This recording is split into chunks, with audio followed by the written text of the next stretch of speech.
인사 한번 하시겠습니다. 참 잘 만났습니다. 잘 만났습니다. 사랑하고 조그마니 행복합니다. 많이 행복합니다, 한수야. 많이 행복하시기 바랍니다. 우리 한수가 오늘 보니까 내가 기분이 너무너무 좋으네요. 한수야, 일당백이야. 그렇지? 일당백. 네, 오늘 본문을 통해서 세상에 없는 사람 다시 한번 생각하는 그런 계기가 되시길 바랍니다. 노아 홍수가 노아 500세 될 때 하나님이 노아를 불러가지고 말씀하시죠. 앞으로 홍수가 나게 될 때인데 모든 숨쉬는 동물은 다 죽일 것이다. 이제 이렇게 말씀하죠. 코로 숨쉬는. 그러니까 물속에 있는 것은 아니고 코로 숨쉬는 동물은 다 죽게 됩니다. 근데 그 기간이 120년 정도 될 것이다. 이렇게 말씀하셨어요. 그러면서 노아에게 방주를 만들라. 그렇게 말했죠. 근데 이제 노아는 이제 방주를 만들었어요. 방주를 열심히 만들었습니다. 자기 가족과 함께 열심히 만들었어요. 그때 당시 너무너무 살기가 좋은 때였습니다. 지금처럼 막 부자고 먹을 거 많고 입을 거 많고 넉넉한 막 집도 짓고 사고 팔고 막 하면서 다 잘 살았어요. 그런데 하나님께서 가만 보니까 이들이 다 죄에 빠져 있는 거예요. 그래서 사람 지었음을 한탄하셨다 이렇게 말씀하고 있어요. 예, 그럴 정도로 세상이 타락했다 그 말이에요. 그래서 이제 노아를 불러가지고 방주를 만들어서 장차 홍수가 일어나게 될 텐데 그 홍수가 일어날 때 건진받는 자가 있어야 되는데 그것을 네가 해야 된다라고 이렇게 말씀하셔요. 그러면서 이 노아는 이제 그걸 순종하고 방주를 만들게 되죠. 방주를 만들게 되는데 이 방주를 만드는 기간 동안에 많은 어려움이 있었겠죠. 더구나 하나님이 산꼭대기에서 만들려고 그러죠. 얼마나 어렵겠어요. 저 할아버지가 연세가 많으시더니 지금 망령이 들었나 했을 수도 있고, 또 미쳤나 왜 산꼭대기에 배를 만드나 그러게 했겠죠. 그러면서 이 노아는 계속해서 전도를 했겠죠. 전도. 앞으로 100여 년이 지나면 이게 홍수가 오게 된다. 그때는 다 물에 빠져 죽을 테니까 지금 우리 방주 짓는데 같이 동참하자. 물론 많은 사람들이 동참했을 수도 있어요. 왜요? 돈 많이 주니까. 그래서 월급 받고 했어요. 그럴 수도 있어요. 성경에는 그렇게 있지 않지만 그럴 수도 있다는 상상하는 거예요. 그럴 수도 있는데 그들은 그 돈을 받고 일을 해줄 수 있었어도 앞으로 홍수가 나면은 모두가 다 망한다는 걸 몰랐다는 거죠. 계속 말을 해도 듣지 않았다는 거예요. 무슨 소리야. 이렇게 좋은 날씨에 무슨 일이야. 이렇게 좋은 세상에 무슨 일이야. 요즘에 지금 그런 시대죠. 이렇게 좋은 세상에 무슨 이런 일이나 이럴 수 있죠. 네, 그런단 말이에요. 그런데 결국 어떻게 됐어요? 노아는 열심히 자기 아들 셋, 자부 셋 해서 8명이서 열심히 배를 만들었습니다. 그것도 작은 배도 아니에요. 엄청나게 큰 배예요. 길이가 약 150m 되는 것이고 넓이가 약 25m 정도 되는 것이고 그러니까 얼마나 크겠어요. 근데 높이가 한 15m 정도 이렇게 되니까 얼마나 크겠어요. 예, 그런 배를 만드는데 그것도 1층, 2층, 3층 이렇게 만드는. 예, 그걸 만드는 거야. 만드는데 그것도 꼭 나무를 잡나무로 만들어라 이렇게 말했어요. 그리고 그 잡나무 사이에는 역청을 발라라. 역청은 썩는 것을 방지해요. 물도 새는 것을 방지해요. 그래서 그걸 만들었단 말이에요. 다 만들어 놓고 이제 때가 되니까 하나님께서 비를 내리게 되는데 하나님이 말씀하시는데 내가 보내는 동물들을 다 방주 안으로 들여보내라. 그러면서 하는 얘기가 그 짐승들과 내가 먹을 식물을 저장해라 그러는 거예요. 그러니까 배 안에다가 얼마나 많은 식물을 저장해 놨겠어요. 예, 그래서 거기는 뭐가 되겠어요? 동물은 맞춰야 되겠죠? 소, 양, 말, 호랑이, 사자, 별별 다 있었겠죠? 근데 하나님께서 이제 다 준비가 되니까 짐승들을 이제 딜에 보내게 되는데 정결한 짐승은 7쌍씩. 또 악한 짐승은 한 쌍. 그러니까 2마리, 암수 하나씩만 하는 거예요. 그렇게 해서 이제 방주로 딜을 보냅니다. 왜 정결한 짐승 7쌍을 했냐? 그것은 바로 이제 홍수가 끝나고 나면 하나님 앞에 제물로 드리기 위해서. 예. 그렇게 하나님 앞에 치밀하게 당시 제사 예배를 받을 것까지 다 준비하고 있었다는 거예요. 그래서 이제 다 들어갑니다. 다 들어가니까 사람들이 다 놀라겠죠. 아이고, 저 미쳤구나. 배를 열심히 만들더니 또 저기다가 또 뭘 했어요? 아니, 짐승을 또 집어넣는 거예요, 그거. 얼마나 그거 참 악취나고 얼마나 저기 했겠어요. 그죠? 그런데 그것을 1년 이상 거기서 사는 거예요, 거기서. 그런 일을 했단 말이에요. 그래서 결국은 이제 홍수가 나기 시작하는데 40일 동안 홍수가 나는데 어떻게 하냐. 하늘에서 땅에서 막 위에서 내려 쏟고 땅에서 솟아오르고 그래가지고 온 천지가 다 물바다로 다 가득 채워져.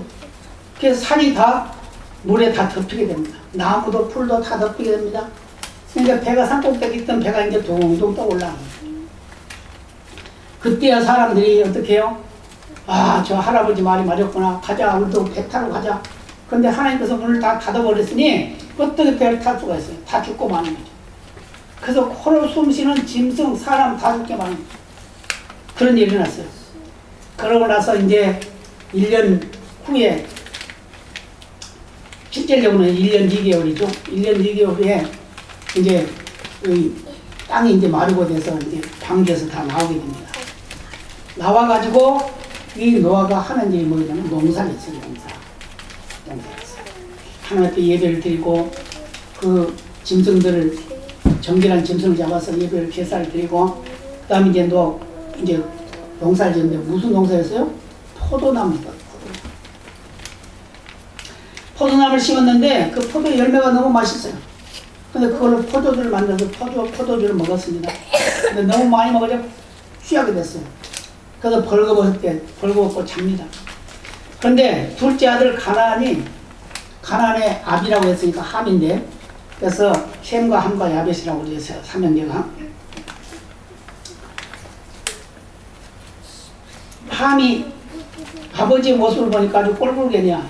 대낮에 그냥 술 취해가지고 벌거벗고 누워 자고 있단 말이야. 그러니까 그것을 가서 자기 형제들에게 이야기합니다. 아니, 아버지가 지금 빨가벗고 지금 자고 있어요. 그러니까 이 셈과 야벳이 두 형제가 아버지한테 들어가고 옷을 등에다 걸치고 들어갔어요. 그래가지고 아버지를 덮어들고 그 다음에 돌이켜 보지 않고 그냥 나왔다. 그렇게 말씀하고 있어요. 뭘 말하고 있어요? 바로 어른을 공경하는, 아버지를 공경하는, 그 아버지의 부끄러움을 보지 않으려고 하는 그 아들들의 정결한 모습이 있었다고 말이에요. 근데 노아가 수리께서 보니까 아니, 자기 아들 둘째가 그랬다는 걸 알게 됩니다. 그래서 뭐라고 했어요? 25절에 이에 가로되 가나안은 저주를 받아 그 형제의 종들의 종이 되기를 원하더라. 그래서 이 함은 그 후손인 검둥입니다. 검둥이. 그래서 그들이 노예 생활을 했죠. 그런 민족입니다. 그리고 셈은 바로 동양인들입니다. 예수님이 그 족보에서 태어난 셈. 야벳은 서양인들, 백인이. 그래서 이렇게 이제 구분을 합니다. 근데 창세기 12장에 가서 보면은 아브라함을 하나님 부릅니다. 누굴 부른다고요? 아브라함을 불러요. 아브라함을 부르는데 10절에서 20절까지 말씀 이렇게 말씀합니다. 그 땅에 기근이 있으므로 아브라함이 애굽에 우거하여 그리로 내려갔으니 이는 그 땅에 기근이 심하였으니라. 그가 애굽에 가까이 이를 때 그 안에 사례대로 말하되 나 알기에 그대는 아리따운 여인이라. 애굽 사람이 그대를 볼 때 이르기를 이는 그의 아내라 하고 나는 죽이고 그대는 살리니 원컨대 그대는 나의 누이라 하라. 그래야만 내가 그대로 인하여 안전하고 내 목숨이 그대로 인하여 보존하겠노라 하니라. 아브라함이 애굽에 이르렀을 때 애굽 사람들이 그 여인의 심히 아름다움을 보았고 바로의 대신들도 그를 보고 바로 앞에 칭찬함으로 그 여인을 바로의 공으로 취하여 드린지라. 그리고 이에 바로가 그를 인하여 아브라함을 후대함으로 아브라함이 양과 소와 노비와 암수 나귀와 약대를 얻었더라.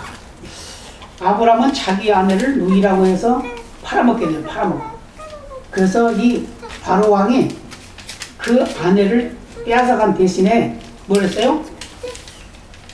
노비도 주고 소도 주고 양도 주고 또 나귀도 주고 약대도 주고 이렇게 많이 주고 큰 부자가 된 겁니다. 근데 17절부터 보면 이제 반전이 이루어져요. 어떻게요? 여호와께서 아브라함의 아내 사레의 영고로 바로와 그 집에 큰 재앙을 내리신지라. 이제 그 재앙이 이제 하나님이 이제 심판하시는 거예요. 그러니까 바로가 깜짝 놀랍니다. 18절에 바로가 아브라함을 불러서 이르되 네가 어찌하여 나를 이렇게 대접하였느냐? 네가 어찌하여 그를 네 아내라고 내게 고하지 아니하였느냐? 내가 어찌 그를 누이라 하여 나로 그를 취하여 아내를 삼게 하였느냐? 네 아내가 여기 있으니 이제 데려가라. 그러면서 그 다음에 뭐래요? 20절 바로가 사람들에게 그의 일을 명하며 그들이 그 아내와 그 모든 소유를 보내었더라. 저 큰 부자가 되었어요. 이렇게 아브라함은 믿음의 조상이었지만 너무너무 부족한 사람이었어요. 가난이 오니까 어떻게 애굽으로 내려갔어요. 애굽으로 내려간 것도 좋은데 그걸로 인해서 뭘 했어요? 또 자기 아내를 또 팔아먹는 그런 어리석음을 당하게 돼요. 근데 하나님은 그걸 반전을 시켜가지고 그 아브라함을 믿음의 조상으로 만들어 가신다는 걸 말씀해 주고 있습니다. 창세기 26장에서 보면은 그 아들 이삭의 이야기가 나와요. 근데 이삭도 또 그렇게 했어요. 이삭도 그 아내가 리브가인데 리브가가 아리따웠다 그랬거든. 아리따웠다. 그래서 당신 때문에 내가 죽을 수도 있으니까 당신이 나를 누이라고 하세요. 이제 이렇게 한 거예요. 그랬더니 그것 때문에 또 큰 낭패를 당하기도 하지만 결국 이삭도 하나님의 보호하심을 받았다. 이렇게 이제 말씀을 하고 있어요. 그렇습니다. 우리 인생은 실수 많은 인생이에요. 죄악에 빠질 수밖에 없고 또 어려움을 겪을 때 그 어려움을 극복하기 위해서 여러 가지 방편을 연구하기도 하고 그러지만 하나님의 사람은 믿음으로 이겨야 된다. 그 말. 창세기 27장 1절에서 33절까지 말씀하면 이삭과 그 아들들, 두 아들 에서와 야곱의 이야기가 나옵니다. 근데 이삭이 나이가 많았어요. 눈이 어두워 보이지 않습니다. 그래서 이제 죽을 때가 다 됐구나 생각하고 그 맏아들 에서를 부릅니다. 아들아, 에서야, 너 지금 네가 사냥을 잘하지? 그러니까 사냥하러 가가지고 좋은 짐승을 잡아가지고 그걸 가져와서 나한테 맛있는 진미를 만들어서 나를 달라. 그럼 내가 그걸 먹고 너를 축복해주마 라고 이렇게 말씀을 합니다. 그러니까 에서는 그 말을 듣고 이제 사냥을 하러 갔어요. 근데 이 말을 들은 그 어머니가 야곱을 부릅니다. 야곱아, 너희 아버지가 에서에게 축복한다고 그러는데 네가 축복받아야 되는데 어떻게 너희 형이 받아야 되겠냐? 네가 내 말 하는 대로 들어라. 뭘 어떻게 해요? 네가 양을 하나 가져와라. 그럼 내가 요리를 해줄 테니까 그걸 가지고 아버지한테 드려서 아버지가 그걸 잡수시고 너를 축복하게 해라. 그러니까 이제 야곱이 그런다. 아니 어머니 무슨 말입니까? 형과 나는 전혀 다른데 형은 털 사람이고 나는 매끈매끈한 사람인데 또 목소리도 들리고 다 다른데 어떻게 그렇게 거짓말한다. 그러다 나 죽어요. 큰일 나요. 그러죠. 그러니까 그 어머니가 하는 얘기가 아들아, 내가 그 모든 그 저주는 받을 테니까 너는 내가 시키는 대로 해. 그래서 이제 양 새끼를 하나 이제 가져왔어요. 가져 요리를 맛있게 해가지고 야곱에 들려서 이제 아버지한테 갖다 드는데 그냥 가져갈 수가 없잖아요. 예수와 전혀 다르니까. 그래서 양 껍데기를 가지고 털을 손바닥에 바르고 목에 바르고 붙여가지고 털 있는 사람으로 이렇게 만들고 또 예수가 입던 옷을 입히고 또 그렇게 해가지고 이제 아버지한테 진미를 갖다 드립니다. 진미를 갖다 드리니까 아버지 누구냐? 예수입니다. 벌써 그렇게 맛있는 걸 가져왔냐? 예, 맛있는 걸 가져왔습니다. 그런데 목소리가 이상하다. 목소리가 예수의 목소리가 아닌데 아니에요 아버지 나 예수예요. 그럼 이 가까이 와봐라. 가까이 가니까 이제 예수의 옷을 입었으니까 예수의 냄새가 난단 말이에요. 향치는 에서의 향치인데 목소리가 이상하다. 야곱의 소리네. 아닙니다. 나 진짜 에서입니다. 이렇게 하고서 이제 그 아버지가 맛있는 걸 먹고 이제 축복을 합니다. 그래서 하늘의 복, 땅의 복을 다 빌었어요. 그러고 나서 이제 나갔어요. 이제 야곱은 나갔습니다. 그랬는데 이제 에서가 이제 또 진미를 해가지고 이제 아버지한테 했어요. 아버지, 시킨 대로 나 지금 진미 가지고 왔습니다. 그러니까 얼른 잡수시고 나 축복하세요. 지금 방금 내가 지금 다녀가지 않았느냐? 내가 지금 맛있는 거 먹고 지금 다 축복했는데, 아, 큰일 났네. 이거 야곱이 되겠구나, 이제. 이렇게 생각을 하면서, 이제, 에서에게, 너한테 빌 복이 없다, 이제. 나 야곱에게 다 빌어버렸기 때문에 너한테는 없다. 그러니까 이제 에서가 울면서 이제 축복해달라고 말합니다. 뭐 찌꺼기라도 없으니까, 좀 남겨놓은 거 없으니까 좀 해주세요. 그러니까 너는 네 동생을 섬겨야 되고, 이제 그게 복이야. 너는 네 동생을 섬겨야 되고, 너는 세상에 칼을 들고 살아야 되고, 막 이런 거. 그래서 에서와 야곱의 그 형제 사이에 싸움이 벌어지고 이렇게 계속. 지금까지 그 싸움이 벌어지고 있습니다. 이렇게 똑같은 형제이고 똑같은 배에서 나온 형제이지만 하나님의 선택된 백성은 다르다는 걸 말해주고 있어요. 야곱은 태중에 있을 때도 자기가 형이 되기 위해서 얼마나 싸웠는지 몰라요. 형하고 맨날 싸워, 뱃속에서. 그러니까 그 어머니 리브가가 하나님 앞에 기도합니다. 아니 하나님, 뱃속에서 싸우는 소리가 들리고 난리인데 이게 뭡니까? 거기 두 민족이 있다. 한 민족은 큰 민족이 형이 동생을 섬기는 그런 일이 있게 될 것이다. 이렇게 이제 말을 하죠. 하나님은 다 계획 속에 자녀를 낳는 것까지도 이렇게 다 간섭하고 있다는 걸 우리가 말씀해 주고 있어요. 이렇게 우리 인간은 실수투성이고 잘못된 것 뿐이라는 거예요. 그런데 하나님은 많은 일꾼들을 세우지만 그 허물 많고 죄 많은 그런 인생들을 하나님은 그걸 변화시키셔서 아름다운 일꾼으로 만들어간다는 걸 우리는 기억해야 될 줄로 믿습니다. 그래서 언제든지 우리는 실수할 수 있고 잘못될 수 있고 실패할 수 있지만 그것 때문에 실망하거나 날망하지 아니하고 욥처럼 계속해서 하나님을 신뢰하고 의뢰하면 결국 하나님께서 복을 주신다는 것을 믿으시기를 바랍니다. 마태복음 16장 16절로 23절에 보면 예수님이 이런 말씀을 합니다. 베드로에게 그러죠.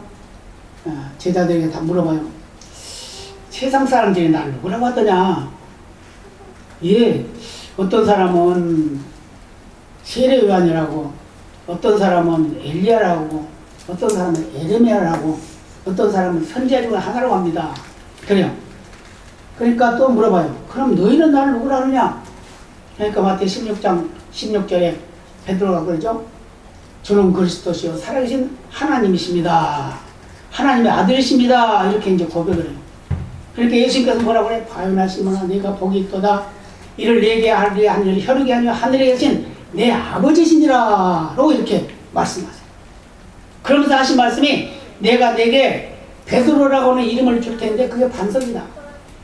그리고 그 이름 위에 그 반석 위에 그 신앙 고백 위에 내가 교회를 세울 텐데 그 교회는 음부의 권세가 이기지 못하리라. 그러면서 너희가 천국 열쇠를 주겠다 이렇게 말씀해요. 여러분, 저와 여러분에게는 하나님께서 천국 열쇠를 주셨습니다. 믿으시기 바랍니다. 천국 열쇠 열면 열리고 닫으면 닫혀지는 거예요. 그래서 우리는 땅에서 매이면 하늘에서 매인다고.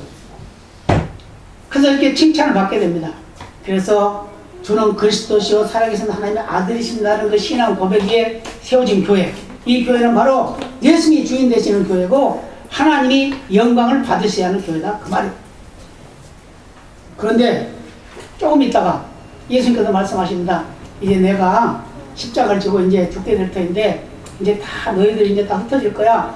이제 이렇게 말했어요. 그러니까 베드로가 있다가 아니 주님 그럴 수 없습니다.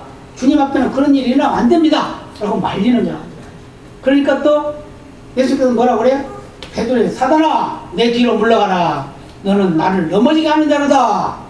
이렇게 하면서 하나님의 일을 생각지 아니하고 사람의 일을 생각하는구나 라고 이렇게 말씀하시는 모습을 보게 됩니다. 뭘 말하죠? 우리 이 세상에 사는 하루의 삶이 하나님께 영광이 되는 말을 해야 된다는 말이에요. 사도행전 5장에 보면은 아나냐 삽비라 이야기가 나옵니다. 아나냐 삽비라. 이때 당시에 초대교회는 너무너무 교회가 부흥하고 발전하고 왕성해지고 충만해졌어요. 그래가지고 한꺼번에 3,000명이 회개하고 한꺼번에 5,000명이 회개하고 10,000명 교회가 됩니다. 그런데 이제 어떤 일을 하냐? 서로 나누는 일을 해요. 재산을 팔아서 바치고 집을 팔아 바치고 있는 거 다 갖다 바치고 그래서 가난한 사람 다 나눠주고 다 그랬어요. 그래서 매일같이 먹고 마시면서 하나님께 영광을 돌렸다 그 말이에요. 그랬는데 아나니아라고 삽비라는 사람이 두 부부가 있었어요. 그래서 가만히 생각해보니까 교회 나가서 바치기는 해야 되겠는데 이거 다들 집 팔아 바치고 논 팔아 바치는데 우리도 땅을 바치자. 그래서 그들도 땅을 팔아가지고 그걸 어떻게 해요? 팔아서 다 바치려고 했더니 좀 아까운 생각이 들어. 그래가지고 반만 감춰놓고 반만 갖다 바칩니다. 그걸 바치다 보니까 베드로가 이거 다냐? 예, 답니다. 너 왜 성령을 속이느냐? 그 말 했는데 그냥 거기서 혼이 떠나 죽고 말았어요. 근데 이제 한 3시간쯤 지나니까 또 그 삽비라가 이제 또 교회 갑니다. 너희 남편과 지금 바친 것이 이것뿐이냐? 예, 그것뿐입니다. 너도 또 속이는구나. 그런데 또 그것도 거기서 죽어버리고 말이에요. 둘이 같이 한꺼번에 하루에 같이 죽고 말이에요. 왜요? 성령을 속였다. 그렇게 말씀합니다. 그렇습니다. 오늘 이 세상을 살아가는 하루하루의 삶이 성령의 인도하심을 따라 살아야 된다. 그 말이에요. 그래서 우리는 성령께서 역사하신 대로 우리는 최선을 다해서 하나님께 영광을 돌리는 그런 삶을 살아야 될 줄로 믿습니다. 아브라함은 너무 부족했어요. 거짓말도 했어요. 그런데도 불구하고 하나님께서 그를 변화시켜서 귀한 일꾼 믿음의 조상을 만들었고 또 야곱도 거짓말쟁이였어요. 깨쟁이였어요. 그런데 그도 하나님이 그 후손을 통해서 이스라엘 12지파를 생산하게 하는 그런 역사를 이루었다 그 말이에요. 계시록 2장 2절에 이런 말씀합니다. 내가 네 행위와 수고와 네 인내를 알고 또 악한 자들 용납지 아니한 것과 자칭 사도라 아닌 자들을 시험하여 그 거짓된 것을 내가 드러내는 것과 거짓된 걸 드러내는 것을 칭찬했다. 잠언 8장 13절에 보면 여호와를 경외하는 것은 악을 미워하는 것이라 나는 교만과 거만과 악한 행실과 패역한 입을 미워하느니라. 우리는 생각과 말이 얼마나 아름다워야 되냐 이런 걸 말씀해주고 있습니다. 요한계시록 12장 9절로 11절로 이런 말씀합니다. 큰 영이 내어 쫓기니 옛뱀 곧 마귀라고도 하고 사단이라고도 하는 온 천하를 꿰는 자라 땅으로 내어 쫓기니 그의 사자들도 저와 함께 내어 쫓기니라.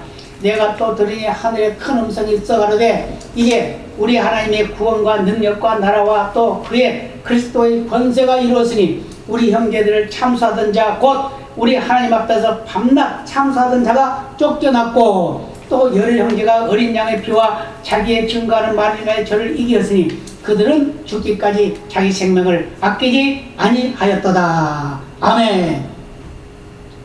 옛뱀 아담을 하와를 유혹했던 그 옛뱀 그걸 용이라고도 하고 마귀라고도 하고 사단이라고 하는 게 하나님부터 쫓겨남을 받아요. 왜요? 하나님의 자리를 빼앗으려고 하니까. 그 쫓겨난 거예요. 그런데 하늘에서 그들이 쫓겨나고 나니까 하늘에서 소리가 음성이 들리냐 무슨 음성이 들리냐 이제 구원이 이루어졌다. 하나님의 능력이 이루어졌다. 하나님의 나라가 이루어졌다. 그의 그리스도의 권세가 이루어졌다. 라고 이렇게 말씀하면서 형제들을 참수하던 자가 다 하나님으로부터 쫓겨났다. 이렇게 이제 말씀해요. 그러면서 이 모든 것들은 예수님께서 피 흘림으로 인해서 이 일을 다 이루어진다라고 이렇게 말씀하세요. 그래서 베드로전서 5장 8절로 9절 보면 이렇게 말씀해요. 근신하라 깨어라 너희 마귀 대적 마귀가 오는 사람같이 두루다니며 삼킬자를 찾나니 너희는 믿음을 굳게 하여 저를 대적하라. 이는 세상에 있는 너희 형제들도 동일한 고난을 당하는 줄 알매니라. 아멘. 오늘 이 세상에 고난당하는 것을 우리 선조들도 다 그렇게 했다 그 말이에요. 그렇기 때문에 깨어 있어야 된다. 오는 사자는 우는 사자같이 마귀는 우는 사자같이 우리를 삼키려고 돌아다녀요. 욥기서에 보면 그러죠. 예. 이 마귀가 사단이 욥을 넘어뜨리려고 애를 쓰잖아요. 예. 근데 하나님은 그 욥을 넘어뜨리려고 하는 그 어려움 속에서도 욥을 지켜주시죠. 결국은 욥이 그 믿음을 지킴으로 인해서 승리하게 되고 하나님 앞에 회개함으로 해서 승리하게 되는 그런 복을 누리게 됩니다. 예. 창세기 12장 10절 20절 우리가 본 말씀입니다만은 땅에 기근이 났어요. 땅에 기근이 났어요. 그러니까 이 아브라함은 애굽으로 내려갔어요. 왜요? 배고프니까. 근데 욥은 그러지 않았다는 거예요. 욥과 아브라함의 믿음은 차이가 있습니다. 욥은 재산을 다 잃어버리고 10남매 자녀를 다 잃어버리고 또 아내까지도 그를 욕하고 그랬는데도 불구하고 그는 하나님을 찬양하는 전천신앙이었다고 말이에요. 전천신앙. 그래서 하나님께서 욥에게 말씀하셨죠. 너는 세상에 없는 자다 이렇게 말해요. 어떻게 하나님이 예비했어요? 욥기 1장 21절에 이렇게 말씀합니다. 가로되 내가 모태에서 적신이 나와 싸운즉 또한 적신이 그리로 돌아가올지라 주신 자도 여호와시요 취하신 자도 여호와시오니 여호와의 이름이 찬송을 받으실지니다 라고 하나님을 욕하지 않았다 이렇게 말씀합니다. 그런데 아브라함이 어려움을 당하고 그 민족이 애굽으로 내려가게 된 그 사건이 뭐냐면 창세기 15장 10절로 13절에 나옵니다. 그 말씀이. 한번 제가 읽어보겠어요. 아브라함이 그 모든 것을 취하여 그 중간을 쪼개고 그 쪼갠 것을 마주 대하여 놓고 그 새는 쪼개지 아니하였으며 설계가 그 사체 위에 내릴 때에는 아브라함이 쫓았더라. 해질 때 아브라함이 깊이 잠든 중에 캄캄함이 임함으로 심히 두려워하더니 여호와께서 아브라함에게 이르시되 너는 정령히 하라. 네 자손이 이방에서 백이 되어 그들을 섬기겠고 그들은 400년 동안 네 자손을 괴롭게 하리니. 무슨 말씀입니까? 하나님 앞에 드리는 제사는 깨끗한 걸로 드려야 된다. 정결하게 드려야 된다. 우리의 죄도 작은 것이라도 다 회개해야 된다. 그래서 10편 51편 16절에 이렇게 말씀합니다. 주는 제사를 즐겨 아니하시나니 그렇지 않으면 내가 드렸을 것이라. 주는 번제를 기뻐 아니하시나이다. 제사를 즐기는 것보다 마음을 즐긴다. 우리 마음 자세가 더 중요하다 그 말입니다. 그래서 욥은 하나님께 기뻐하신 제사를 드렸어요. 어떤 제사를 드렸을까요? 아브라함의 제사는 완전하지 못한 제사를 드렸는데 욥은 완전한 제사를 어떻게 드렸어요? 욥기 1장 5절에 이렇게 말씀합니다. 그 잔칫날이 지나면 욥이 그들을 불러다가 성결케 하되 아침에 일어나서 그들의 명수대로 번제를 드렸으니 이는 욥이 말하기를 혹시 내 아들들이 죄를 범하여 마음으로 하나님을 배반했을까 함이라. 욥의 행사가 항상 이러하였더라 이렇게 말씀합니다. 무슨 말이냐면 욥의 자녀들이 잔치를 해요. 생일 잔치를. 그러면 그 10남매가 다 모여서 생일 잔치를 합니다. 그런데 그 다음날 되면 그 아버지가 혹시 이들이 생일 잔치하면서 하나님 잊어버렸을까봐 혹시 죄 지었을까봐 그래서 그들의 일일이 명주대로 제물을 드리면서 제사를 드렸다 그 말이에요. 무슨 제사? 회개 제사. 회개 제사. 욥기 1장 20절로 21절로 이렇게 말씀합니다. 욥이 일어나 겉옷을 찢고 머리털을 밀고 땅에 엎드려 경배하며 가로되 내가 모태에서 적신이 나와서 한 적 또한 적신이 그리로 돌아가올지라. 주신 자도 여호와시오니 취하신 자도 여호와시오니 여호와의 이름이 찬송을 받으실지니다. 아멘. 어떤 환경 속에도 우리는 하나님을 예배하는 일에 소홀함이 있어서는 안 된다고 말이에요. 완전한 예배를 드려야 된다고. 또 어떤 일이 있어요? 욥은 아브라함과 비교를 하면 아브라함은 부인의 말을 잘 들었습니다. 어떻게 들었어요? 창세기 15장 5절 6절 보면 이렇게 말씀해요. 그를 이끌고 밖으로 나가 가로되 하늘을 우러는 목별을 셀 수 있나 보라. 또 그에게 이르되 네 자손이 이와 같으리라. 아브라함이 여호와를 믿은 여호와께서 이를 그의 의로 여기셨다. 이렇게 약속을 하셨어요. 예, 네 아들 주겠다 이렇게 했단 말이에요. 그랬는데 16장 2절에 가서 보면 사례가 말합니다. 아브라함 자기 남편에 말합니다. 아브라함에게 이르되 여호와께서 나의 생사를 허락지 아니하셨으니 원컨대 나의 의종과 동침하라. 내가 혹 그로 말미암아 자녀를 얻을까 하노라 하며 아브라함이 사례의 말을 들으니라. 자기 아내의 말을 듣고 그 하갈과 같이 동침을 해서 누굴 낳았어요? 이스마엘을 낳게 됩니다. 근데 욥은 어떻게 했어요? 욥기 2장 9절 10절에 이렇게 말씀합니다. 그 아내가 그에게 이르되 당신이 그래도 자기의 순전을 굳게 지키느냐 하나님을 욕하고 죽으라. 그가 이르되 그대의 말이 어리석은 여자 중 하나의 말 같도다. 우리가 하나님께 복을 받았은즉 재앙도 받지 아니하겠느냐 하고 이 모든 일에 욥이 입술로 범죄치 아니하니라. 아멘. 욥과 아브라함의 차이가 이렇게 나요. 그래서 욥은 세상에 없는 사람이다 라고 하나님이 인정을 해주셨습니다. 그래서 아브라함은 아들 이삭을 번제로 드리라고 하나님이 시험하셨어요. 그런데 욥은 사단이 시험을 하게 돼요. 창세기 22장 1절에 보면 그 일로에 하나님이 아브라함을 시험하시려고 그를 부르시되 아브라함아 하시니 그가 그러되 내가 여기 있나이다. 하나님이 아브라함을 직접 시험해요. 그런데 욥은 하나님이 인정하시고 마귀가 시험을 하게 돼요. 그런데 두 번이나 시험하도록 하나님이 허락하셨어요. 욥기 1장 12절에 여호와께서 사단에게 이르시되 내가 그의 소유물을 다 내 손에 붙이노라. 오직 그의 몸에는 내 손을 대지 말지니라. 사단의 권세와 앞에서 물러가니라. 그래서 욥의 모든 재산을 다 빼앗아가는 그런 일을 하게 됩니다. 그렇습니다. 왜 우리는 아브라함을 믿음의 사람이라고 하지만 욥은 세상에 없는 사람이라고 하셨냐? 그것을 우리가 인지해야 됩니다. 믿음으로 바라봐야 된다 그 말이에요. 그래서 아브라함도 부족하고 욥도 부족하고 다 부족하지만 하나님이 인정한 사람은 욥이었다는 거예요. 욥은 그 조상으로부터 물려받은 믿음을 가지고 있었어요. 그 욥은 믿음의 조상 7대를 같이 살았어요. 같이. 그렇기 때문에 그 믿음은 흔들림이 없었다고 말이에요. 그런데 아브라함은 우상을 섬기는 아버지, 할아버지, 그들 속에서 살았기 때문에 그 믿음이 온전하지 않았단 말이에요. 그런데도 하나님은 그런 아브라함을 믿음의 조상으로 만들어 가시는 그런 능력 있는 하나님, 우리를 너무나도 사랑하신 하나님, 우리를 위해서 한 영혼을 천하보다 귀하게 여기신 하나님, 그 하나님이 우리의 하나님이라는 믿는 믿음 안에서 오늘도 승리하시기를 바랍니다. 다 같이 기도하시겠습니다. 아버지